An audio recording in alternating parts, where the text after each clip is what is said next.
अब विस्तार से खबरें बात हिमाचल प्रदेश के ऊना की, जहां हरियाणा रोडवेज की बस बड़े हादसे का शिकार होते होते बच गई। बस डिवाइडर से टकराई और लुढ़कते लुढ़कते सीधी हो गई।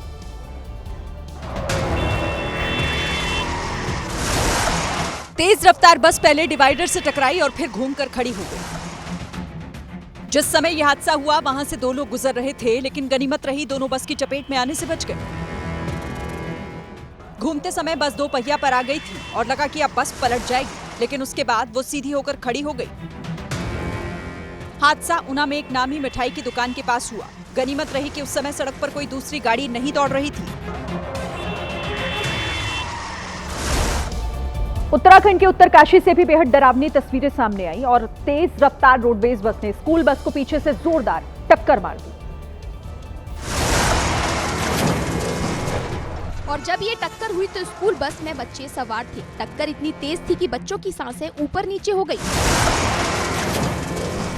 दोबारा देखिए, उत्तरकाशी के यमुनोत्री नेशनल हाईवे पर स्कूल बस बच्चों को लेने के लिए खड़ी थी। तभी पीछे से उत्तराखंड रोडवेज की बस तेज रफ्तार में आई और स्कूल बस में पीछे से टक्कर मार दी। स्कूल बस में 29 बच्चे सवार थे, जिसमें से 6 बच्चे घायल हो गए, जिनका इलाज अस्पताल में चल रहा है। आरोप है कि दिल्ली से आ रही रोडवेज बस का चालक नशे में था, इसीलिए बस उसके कंट्रोल से बाहर हुई और ये हादसा हो गया। दक्षिण अमेरिकी देश इक्वाडोर में भीड़ भाड़ वाले इलाके में बहुत बड़ा धमाका हो गया। मौके से रिकॉर्ड किए गए वीडियो में दिखा कि वहां एक जलते हुए ट्रक में अचानक से धमाका हुआ। ऐसा लगा जैसे उस इक्वाडोर में मिसाइल गिर गई। धमाका सामान ढोने वाले एक ट्रक में हुआ, जिसमें पहले ही आग लग चुकी थी। सड़क किनारे जल रहे ट्रक को देखने लोग जमा ही हुए थे कि वहां खतरनाक धमाका हो गया।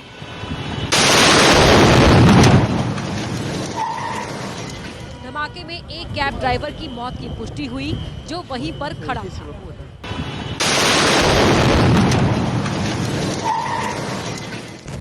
अथॉरिटीज ने कंफर्म कर दिया कि धमाका कार बॉम्ब से किया गया था। इक्वाडोर का माहौल फिलहाल तनाव भरा है। एक हफ्ते पहले इक्वाडोर के राष्ट्रपति पर भी भीड़ ने हमला किया था। दिल्ली के संजय गांधी हॉस्पिटल में उस वक्त अफरा तफरी मच गई जब एक युवक अस्पताल की 6ठी मंजिल के छज्जे पर चढ़ गया और नीचे कूदने की धमकी देने लगा। मंडल पैर तोड़ देते, मुंह से ले लेते। युवक ने पुलिस वालों पर प्रताड़ित करने के आरोप लगाए और दावा किया कि वो अपनी जान देकर पुलिस की प्रताड़ना से मुक्ति पाएगा। हम देखते ना कौन से पुलिस वाले ने मारा तेरे को। कोई दिक्कत नहीं जी, अपना देखूंगा, मीडिया के साथ देखूंगा। अरे जब मैं रहा ना मीडिया फैसला, अरे एबीपी न्यूज रहा तेरे साथ। अस्पताल प्रबंधन के अलावा वहां मौजूद तमाम लोग युवक को नीचे उतरने के लिए समझाते रहे, लेकिन वो नीचे कूदने की जिद पर अड़ा रहा। भाइयों देख लो कैसे हंस रहे हैं। वो पुलिस वाले नहीं है। अरे मंडल ऐसे नहीं। हेलो मंडल। समझाने के बावजूद भी जब युवक नीचे नहीं आया तो फायर ब्रिगेड का एक जवान छज्जे पर कूदा और जल्दी से युवक के हाथ पैर रस्सी से बांध दिए। इसके बाद खिड़की के रास्ते युवक को नीचे उतार लिया गया। उत्तराखंड के देहरादून से फिल्मी स्टाइल में चोरी का एक मामला सामने आया। चोर ने नगर निगम के दफ्तर को निशाना बनाया और छत के रास्ते नगर निगम के दफ्तर में जा घुसा। न ताला टूटा न दरवाजा, चोर छत फाड़कर नगर निगम के दफ्तर में घुसा। चोर ने फॉल्स सीलिंग फाड़ी और दफ्तर में घुसने लगा। चोर ने दफ्तर में रखी अलमारी पर अपने पैर रखे और फिर लटक कर अंदर घुस आया। इसके बाद चोर ने काफी देर तक वहां कीमती सामान की तलाश की। चोर को कीमती सामान तो नहीं मिला, लेकिन फॉल्स सीलिंग तोड़कर चोर के आने से नगर निगम दफ्तर को भारी नुकसान हुआ। उत्तर प्रदेश के मुजफ्फरनगर में पति पत्नी के बीच का विवाद इतना बढ़ गया कि मारपीट तक की नौबत आ गई और ये तब हुआ जब दोनों पक्षों के लोग सुनवाई के लिए कचहरी पहुंचे थे। इसी दौरान किसी बात को लेकर उनके बीच विवाद बढ़ गया और देखते ही देखते मारपीट शुरू हो गई। लोग एक दूसरे पर लात घूंसे बरसाने लगे। मारपीट के बाद वहां चीख पुकार मच गई। जिसके हाथ जो लगा उसी से सामने वाले पर टूट पड़ा। एक शख्स ने तो बेल्ट निकाल ली और उसी से ताबड़तोड़ हमला करने लगा। ये पूरा विवाद दहेज उत्पीड़न से जुड़ा हुआ है। इसी मामले में दोनों पक्ष मीडिएशन की तारीख पर कचहरी पहुंचे थे, लेकिन वहां मारपीट हो गई जिसमें कई लोग घायल हो गए।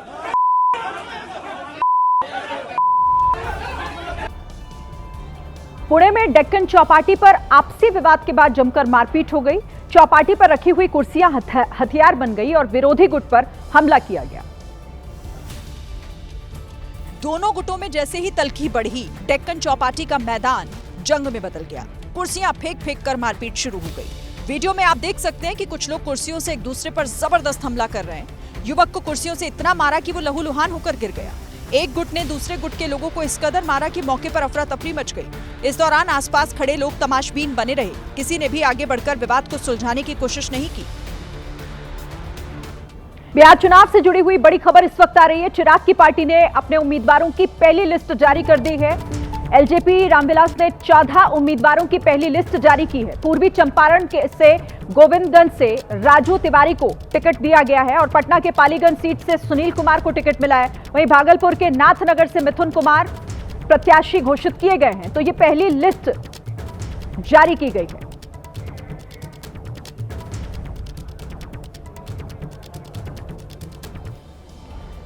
देखिए, बिहार में सीट शेयरिंग फॉर्मूले पर एनडीए के घटक दलों में जारी घमासान के बीच जेडीयू ने एक नया पेच फंसा दिया है। सूत्र जानकारी दे रहे हैं कि पार्टी ने सीएम फेस को लेकर एक बड़ी शर्त रख दी है। खबर है कि जेडीयू ने शर्त रख दी है कि नीतीश कुमार को बीजेपी समेत एनडीए के दल औपचारिक रूप से सीएम का चेहरा घोषित करें। सूत्रों के मुताबिक जेडीयू का मानना है कि नीतीश कुमार के नेतृत्व में चुनाव लड़ेंगे। ये कहने से अब काम नहीं चलेगा, बल्कि सीएम के चेहरे के रूप में उनके नाम का ऐलान करना पड़ेगा। हालांकि बीजेपी नेताओं ने एनडीए में सब ठीक होने का दावा किया है। एनडीए के सभी नेताओं ने बिहार में आदरणीय नीतीश कुमार जी के नेतृत्व में चुनाव लड़ने का फैसला किया है और हम आराम से चुनाव लड़ रहे हैं। बताया गया कि नीतीश कुमार की नाराजगी की वजह चिराग पासवान को मिली 29 सीटें हैं और यही वजह है कि जेडीयू ने अपने सहयोगियों के सामने ये नई शर्त रख दी है। एनडीए में सीटों पर जारी खींचतान के बीच दूसरे बड़े घटक दल जेडीयू ने भी अपने उम्मीदवारों की पहली लिस्ट जारी की और इस लिस्ट में कुल 57 उम्मीदवारों के नाम हैं। खास बात यहां यह है कि 57 उम्मीदवारों में 4 महिलाओं के नाम भी शामिल हैं। जबकि इस सूची में एक भी मुस्लिम प्रत्याशी को टिकट नहीं दिया गया। पहली लिस्ट में जिन मंत्रियों को टिकट मिला उनमें नालंदा से श्रवण कुमार, सरायरंजन से विजय चौधरी, कल्याणपुर सीट से महेश्वर हजारी, बहादुरपुर से मदन सहनी, सोनवर्षा से रत्नेश सदा और भोरे सीट से सुनील कुमार शामिल हैं।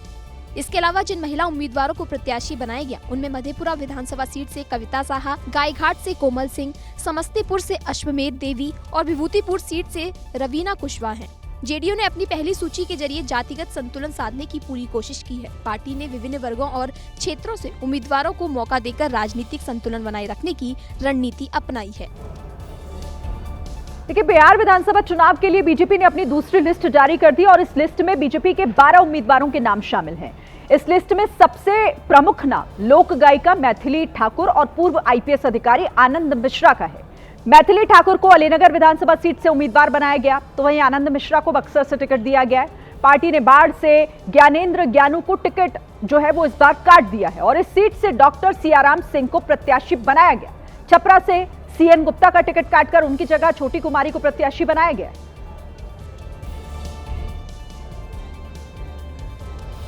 करीब 60 घंटों के युद्ध विराम के बाद एक बार फिर अफगानिस्तान पाकिस्तान के बीच संघर्ष शुरू हो गया है। दोनों ही अपनी अपनी जीत का दावा कर रहे हैं, लेकिन सबसे ज्यादा नुकसान पाकिस्तान का हुआ है। इसलिए अफगान सैनिकों ने खुलेआम हथियारों के प्रदर्शन करते हुए जश्न मनाना शुरू कर दिया है। अफगानिस्तान की सड़कों पर ऐतिहासिक जीत का जश्न मनाने के लिए लोग उमड़ पड़े हैं। हाथों में झंडे और ढोल लिए लोग सड़कों पर डांस कर रहे हैं। अफगानी सैनिक पाकिस्तान फौज को घसीट कर मार रहे हैं। अफगानिस्तान का दावा है कि संघर्ष में अब तक 6 पाक सैनिक मारे गए। इधर पाकिस्तान ने भी चमन सेक्टर में मौजूद अफगान तालिबान पोस्ट को बमों से तबाह कर दिया। पाकिस्तानी सेना के मुताबिक उसके कुर्रम पंक्तियां। देखिए, कल से बिहार में चुनावी सभा करेंगे योगी आदित्यनाथ। बड़ी खबर आपको बता दें, कल बिहार में योगी आदित्यनाथ की जो 2 जनसभाएं हैं, पटना के दानापुर में योगी आदित्यनाथ की सभा होगी और सहरसा के पटेल मैदान में भी जनसभा को संबोधित करेंगे यूपी के मुख्यमंत्री योगी आदित्यनाथ। बीजेपी प्रत्याशियों के लिए चुनाव प्रचार करेंगे योगी।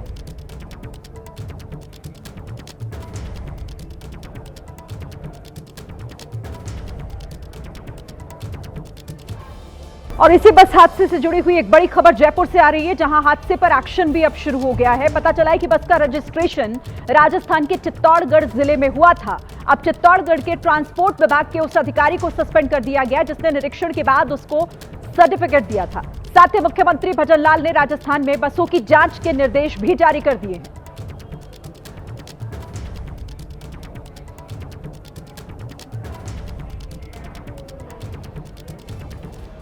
अभी एक बस की आग ठंडी भी नहीं पड़ी थी कि राजस्थान में एक और बस जल गई। इस बार राजधानी जयपुर के अंदर चलने वाली सिटी बस में आग लगी और सड़क पर चलते चलते बस में आग लगने के बाद धुएं का गुबार उठा। हालांकि समय रहते बस की आग को कंट्रोल कर लिया गया, जिससे कई लोगों की जान बच गई।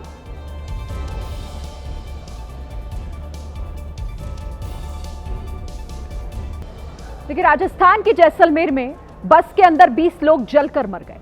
इसे कोई आम हादसा मानकर आगे नहीं बढ़ा जा सकता।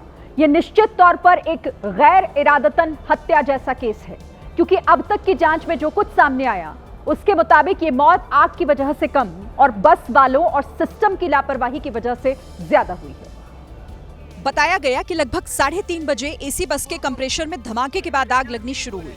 बस में बैठे 20 यात्री बाहर निकल ही नहीं पाए, क्योंकि बस में इमरजेंसी एग्जिट ही नहीं था। जबकि ये होना चाहिए कि आग की वजह से मेन गेट लॉक हुआ तो फायर सिस्टम काम ही नहीं किया और लोग जलते चले गए।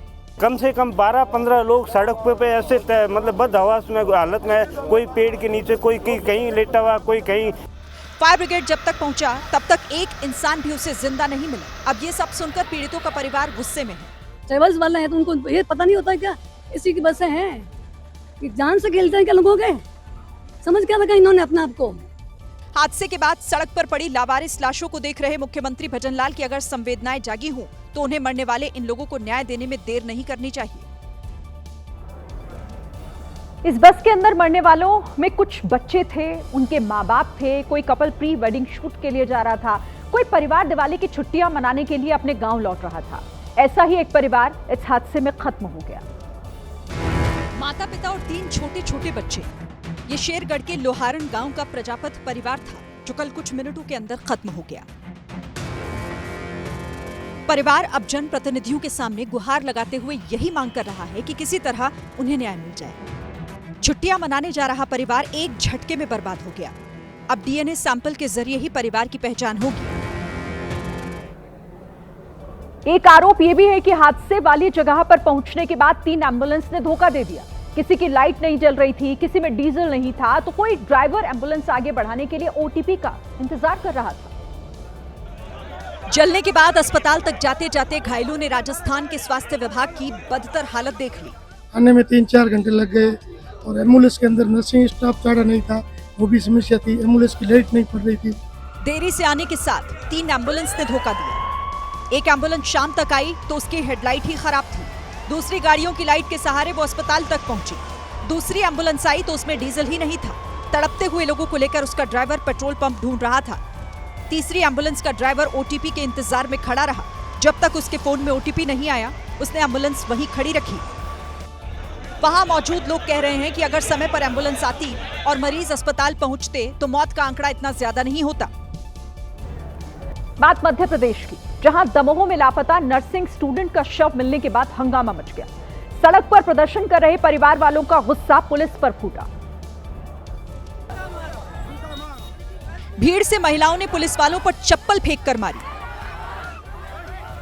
पुलिस वाले उन्हें समझाने के लिए आगे बढ़े तो महिलाओं ने वर्दी वालों पर चप्पलों की बरसात कर दी।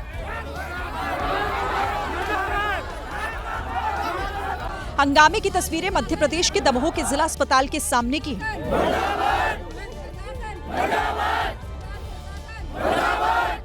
दरअसल 5 दिन से दमोह के रौन गांव का रहने वाला नर्सिंग स्टूडेंट शुभम विश्वकर्मा लापता था। आरोप है कि सड़क हादसे में घायल शुभम की मौत जिला अस्पताल में हुई और 5 दिन से शव वही था। अस्पताल प्रबंधन और पुलिस की लापरवाही की वजह से शव मिलने में देरी हुई, जिसे लेकर यह गुस्सा फूटा। मध्य प्रदेश के इंदौर में एक बच्ची कुत्ते के हमले से बस 1 सेकंड से बाल बाल बच गई। वहीं उत्तर प्रदेश के हापुड़ में कुत्तों के हमले में एक छोटी बच्ची गंभीर रूप से घायल हो गई। इंदौर के सर्वसंपन्न नगर में तो हद ही हो गई। एक बच्ची जैसे ही घर से बाहर निकली, आवारा कुत्ता उसके पीछे पड़ गया। बड़ी मुश्किल से उस बच्ची ने अपनी जान बचाई। कुत्ते से बचने के लिए वो भागी और अपने घर के गेट पर चढ़ गई, लेकिन वो इतनी डरी हुई थी कि उसका बैलेंस बिगड़ गया और वो अंदर कूदने की जगह गिर गई। बच्ची के चीखने की आवाज सुनकर उसकी माँ भी भागी भागी आई, उसे गले लगा लिया। यूपी के हापुड़ में तो आवारा कुत्तों ने 6 साल की बच्ची के मुंह को ही नोच डाला। ये बच्ची स्कूल जाने के लिए निकली, तभी कुत्तों ने उस पर हमला कर दिया। डॉक्टर्स ने बुरी तरह घायल बच्ची को दिल्ली के लिए रेफर कर दिया। दक्षिण अमेरिकी देश इक्वाडोर में इन दिनों सड़कों पर संग्राम छिड़ा हुआ है। विरोध की चिंगारी राष्ट्रपति डैनियल नोबोआ की सरकार के खिलाफ उठ रही है। प्रदर्शनकारियों ने हंगामा करके हाईवे पर ब्रेक लगा दिया, सड़क पर टायर फूंके गए, गाड़ियों में आग लगा दी गई। प्रदर्शन उग्र होता देख पुलिस ने आंसू गैस के गोले दागे। सड़कों पर हर तरफ अफरा तफरी का माहौल था। प्रदर्शन में ज्यादातर ड्राइवर और किसान शामिल थे और उनका ये गुस्सा इक्वाडोर के राष्ट्रपति डैनियल नोबोआ के खिलाफ फूटा था, जिनकी सरकार ने हाल ही में डीजल से सब्सिडी खत्म कर दी है। पिछले हफ्ते प्रदर्शनकारियों ने राष्ट्रपति के काफिले पर भी हमला कर दिया था।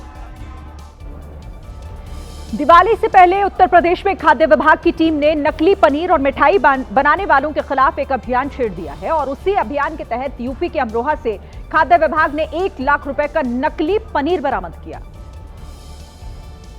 भारी मात्रा में नकली पनीर देखकर खाद्य विभाग के भी होश उड़ गए। खाद्य विभाग के मुताबिक कांकाढेर रेलवे स्टेशन के पास बनी एक डेयरी पर 150 क्विंटल नकली पनीर तैयार किया गया था, जिसे दिवाली में बेचने की तैयारी थी। लेकिन समय रहते छापा मारकर खाद्य विभाग ने 1 लाख रुपए के नकली पनीर को नाले में फिकवा दिया।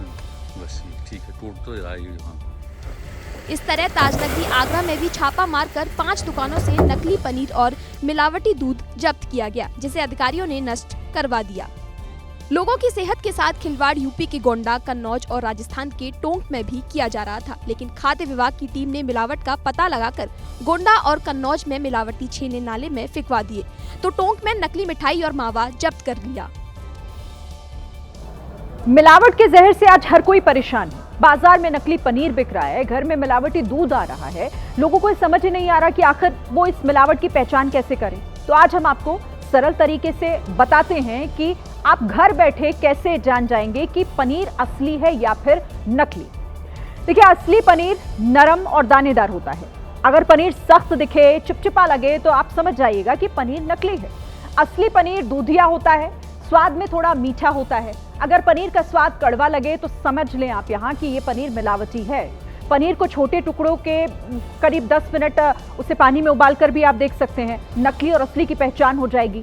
असली पनीर अपनी जगह पर बना रहेगा, जबकि नकली पनीर है तो पानी में उबलते ही वो टूट जाएगा। नींबू निचोड़कर भी घर बैठे नकली पनीर की पहचान की जा सकती है। असली पनीर में नींबू का रस डालने पर कोई खास असर नहीं होता। अगर नकली पनीर है तो उसमें झाग बन जाता है। इसके अलावा आयोडीन टिचर डालने पर असली पनीर का रंग नहीं बदलता, जबकि नकली पनीर काला या फिर नीला पड़ जाता है। तो ये हो गई मिलावटी पनीर की पहचान। लेकिन आप मिलावटी मावे को भी घर बैठे पहचान उसकी कर सकते हैं। हाथ से मावे को रगड़कर आप असली और नकली मावे की पहचान कर सकते हैं। अगर मावा असली होगा तो वो दानेदार महसूस होगा आपको, उसमें दूध जैसी खुशबू आएगी। लेकिन अगर मावा मिलावटी होगा तो उसमें चिकनाई होगी और केमिकल जैसी गंध आ सकती है। पानी में डालने पर असली मावा नहीं घुलेगा और टुकड़ों में टूटकर पानी में नीचे बैठ जाएगा। लेकिन अगर नकली मावा है तो वो पानी में घुलता भी है और तैरता रहता है।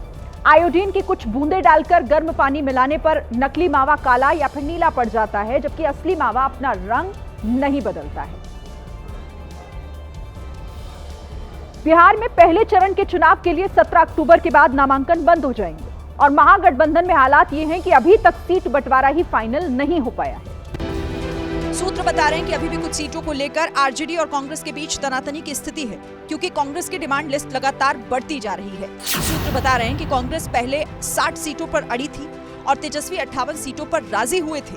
लेकिन जब तेजस्वी 60 सीटों के लिए राजी हुए तो कांग्रेस की डिमांड 63 सीटों तक पहुंच गई। अब कहा जा रहा है कि कांग्रेस इन सभी 63 सीटों पर अपने प्रत्याशी भी फाइनल कर लेगी। वहीं महागठबंधन में मुकेश सहनी को लेकर भी सन्नाटा छाया है, क्योंकि सूत्र बता रहे हैं कि सहनी ने 15 सीटों का ऑफर नामंजूर किया है, जिसके बाद उन्हें 18 सीटों की पेशकश की गई। इधर दिल्ली में मंगलवार रात से ही कांग्रेस की बैठकों का दौर जारी है और दावा किया जा रहा है कि इस बैठक में उन सभी सीटों पर प्रत्याशी फाइनल हो गए हैं जहां से कांग्रेस चुनाव लड़ने वाली है और इसका ऐलान पटना से संयुक्त रूप से किया जाएगा। तो बिहार में अभी भी कई सीटों पर प्रत्याशियों को लेकर सस्पेंस बना हुआ है। हालांकि जिन जिन सीटों पर गठबंधन में विवाद नहीं है, वहां प्रत्याशी नामांकन कर रहे हैं। व्हील चेयर पर बैठकर लालू यादव अपने छोटे बेटे तेजस्वी यादव का नामांकन भरवाने हाजीपुर के अनुमंडल कार्यालय पहुंचे। यहां तेजस्वी के साथ उनकी मां राबड़ी देवी और बहन मीसा भारती भी मौजूद थी। अंदर जब तेजस्वी नामांकन भर रहे थे, तब भी लालू यादव उनके बगल वाली सीट पर बैठे थे, जबकि राबड़ी देवी और मीसा भारती दूसरी तरफ बैठी थी। तेजस्वी का काफिला जब रास्ते में था तो समर्थकों की भीड़ भी नजर आई, जो राघोपुर से एक बार फिर तेजस्वी की जीत का दावा कर रहे थे। उधर लखीसराय से डिप्टी सीएम विजय सिन्हा ने भी नॉमिनेशन फाइल किया। उनके नामांकन में दिल्ली की मुख्यमंत्री रेखा गुप्ता और केंद्रीय मंत्री गिरिराज सिंह मौजूद रहे।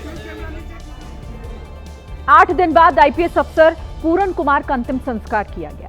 चंडीगढ़ के सेक्टर 25 में उनका अंतिम संस्कार हुआ और इस दौरान पूरन कुमार को अंतिम विदाई देने के लिए बड़ी संख्या में वहां लोग मौजूद रहे। आईपीएस अफसर पूरन कुमार को उनकी दोनों बेटियों ने मुखाग्नि दी।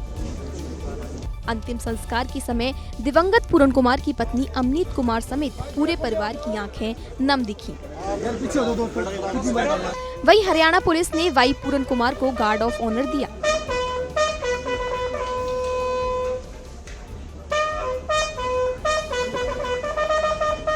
इससे पहले सुबह वरिष्ठ अधिकारियों की देखरेख में पूरन कुमार का पोस्टमार्टम हुआ। आईपीएस अधिकारी वाई पूरन कुमार ने 7 अक्टूबर को अपने घर में गोली मारकर खुदकुशी कर ली थी, जिसके बाद दिवंगत पूरन कुमार की पत्नी ने सीनियर अफसरों को सुसाइड के लिए जिम्मेदार ठहराया था और कार्रवाई होने तक पूरन कुमार का अंतिम संस्कार करने से इनकार कर दिया था। आईपीएस अधिकारी पूरन कुमार के सुसाइड केस की जांच करने वाले एएसआई संदीप लाठर के सुसाइड ने हरियाणा सरकार की मुश्किलें बढ़ा दी हैं। अब संदीप लाठर के परिवार वालों ने शव का पोस्टमार्टम कराने से इनकार कर दिया है। दिवंगत एएसआई संदीप लाठर के परिवार वाले मांग कर रहे हैं कि संदीप लाठर ने मरने से पहले सुसाइड नोट में जो कुछ लिखा है उसके हिसाब से एफआईआर दर्ज हो और दोषियों पर कार्रवाई होनी चाहिए। मांग तो ये देखो वीडियो बनाया जा रहा है, इसको हम तो ये कहते हैं जायज इसकी जांच होनी चाहिए, नाजायज नहीं होना चाहिए किसी के साथ भी। इससे पहले हरियाणा के मुख्यमंत्री नायब सिंह सैनी दिवंगत एएसआई संदीप लाठर के परिवार को सांत्वना देने पहुंचे थे। सीएम नायब सिंह सैनी ने संदीप लाठर के परिवार से मुलाकात कर उन्हें सांत्वना दी थी और न्याय का भरोसा दिया था। अमेरिका के एरिजोना में बारिश और तूफान की वजह से कई घर टूट गए। वहां हवाएं इतनी तेजी से चल रही थी कि उनके आगे बड़े बड़े घरों की छतें और गाड़ियां टिक नहीं पाई। तूफान के गुजर जाने के बाद लोगों के घरों की छतें टूटी हुई नजर आई।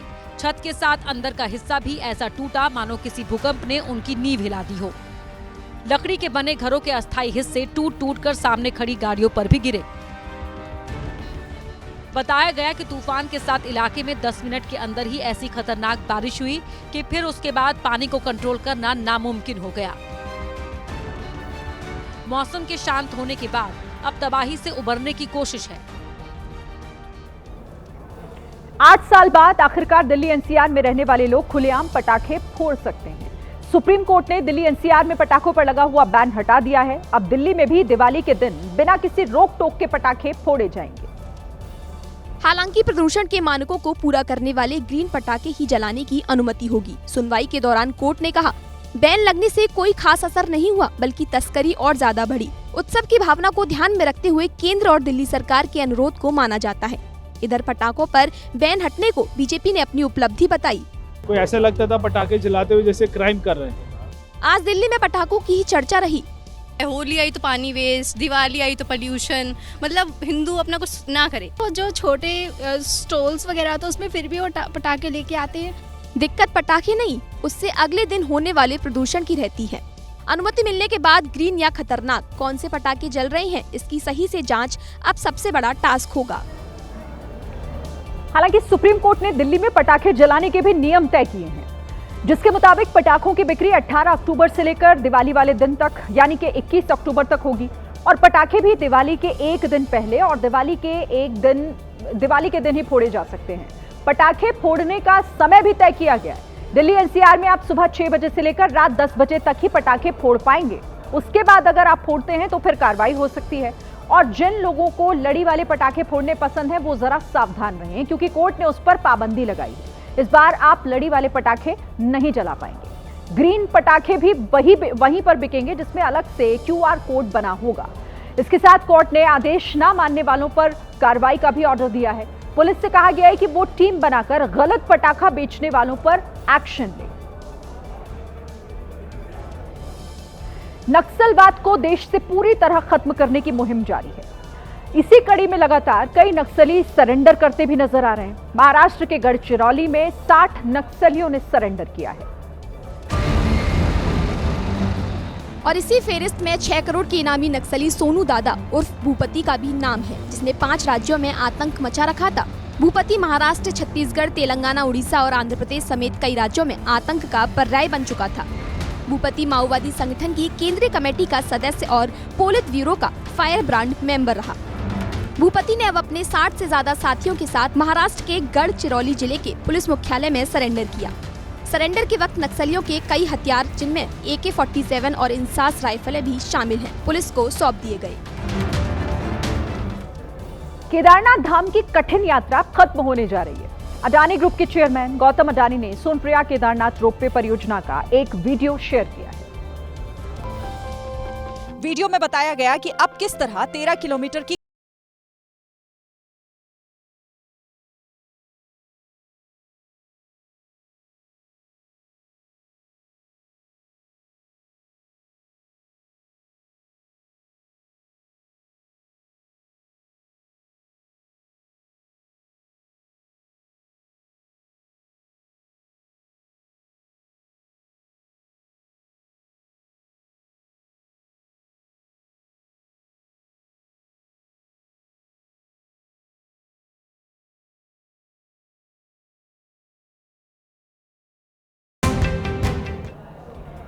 मध्य प्रदेश के पन्ना टाइगर रिजर्व में एक बाघिन को छेड़ना पर्यटकों को भारी पड़ गया। सफारी के दौरान बाघिन ने पर्यटकों की जिप्सी का पीछा किया और इस दौरान मौत को सामने देख सभी की सांसें अटक गई। बाघिन पर्यटकों से भरी गाड़ी का पीछा कर रही है। वो तेजी से पर्यटकों की तरफ लपकती है। जिप्सी का ड्राइवर माहौल को भांपते हुए तेजी से गाड़ी बैक गियर में डालकर भागने लगा। जिप्सी पर सवार पर्यटक घबरा गए। पन्ना टाइगर रिजर्व में सड़क किनारे अचानक ही झाड़ियों से बाघिन निकल आई। थोड़ी देर पहले बाघिन को देखकर जो लोग फोटो खींच रहे थे वो सहम गए। ड्राइवर तेजी से गाड़ी पीछे ले गया। कुछ दूर तक बाघिन ने जिप्सी का पीछा किया, फिर जंगल की तरफ लौट गई। बाघिन के जाने के बाद भी पर्यटकों के चेहरे पर खौफ साफ दिखा। बिहार विधानसभा चुनाव के लिए न सिर्फ महागठबंधन बल्कि एनडीए में भी सीट शेयरिंग पर रस्साकशी जारी है, जहां जेडीयू और चिराग पासवान की पार्टी के बीच कुछ सीटों पर सहमति नहीं बन पा रही। वहीं उपेंद्र कुशवाहा की नाराजगी भी किसी से छिपी नहीं है। और यही वजह रही कि जब पटना में हुई बैठकों में बात नहीं बनी तो उपेंद्र कुशवाहा दिल्ली पहुंच गए और सीधे केंद्रीय गृह मंत्री अमित शाह से मिलने गए। इस दौरान केंद्रीय मंत्री नित्यानंद राय भी मौजूद रहे। बंद कमरे में हुई बातचीत के बाद उपेंद्र कुशवाहा के तेवर काफी बदले हुए दिखाई दिए। दिल्ली रवाना होने से पहले nothing is well in NDA कहने वाले उपेंद्र कुशवाहा अब एनडीए में ऑल इज वेल कहते हुए नजर आए। अब हम उम्मीद करते हैं कि कोई कठिनाई आगे नहीं होगी। एनडीए की सरकार बिहार में निश्चित रूप से बनेगी। हर तरह से एनडीए में सभी घटक दल के लोग तैयार हैं। दरअसल उपेंद्र कुशवाहा की नाराजगी महुआ सीट को लेकर है, जो चिराग पासवान की पार्टी को देने की चर्चा है। हालांकि महुआ सीट कुशवाहा को मिलेगी या नहीं, इसका गोलमाल जवाब देते हुए उपेंद्र कुशवाहा नित्यानंद राय के साथ निकल गए। उत्तराखंड के देहरादून में मुआवजे की मांग को लेकर महिलाओं ने जमकर हंगामा किया। दरअसल एक ट्रक मकान से टकरा गया, जिससे मकान को काफी नुकसान हुआ। इसी बात से नाराज मकान की मालकिन ने मुआवजे की मांग की और जब मुआवजा नहीं मिला तो हंगामा खड़ा कर दिया।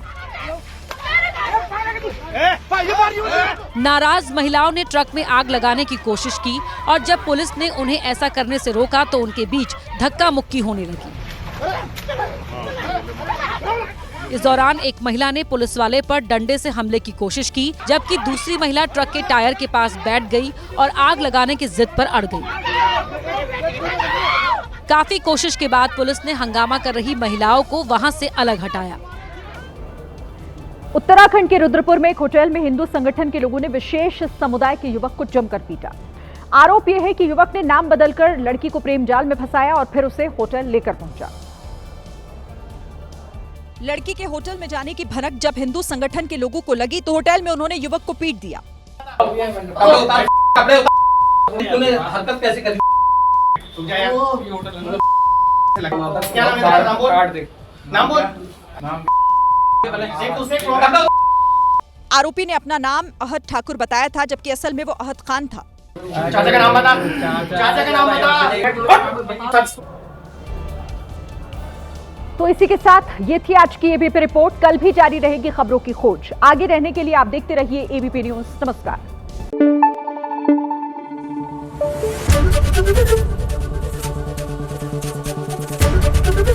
एबीपी न्यूज आपको रखे आगे।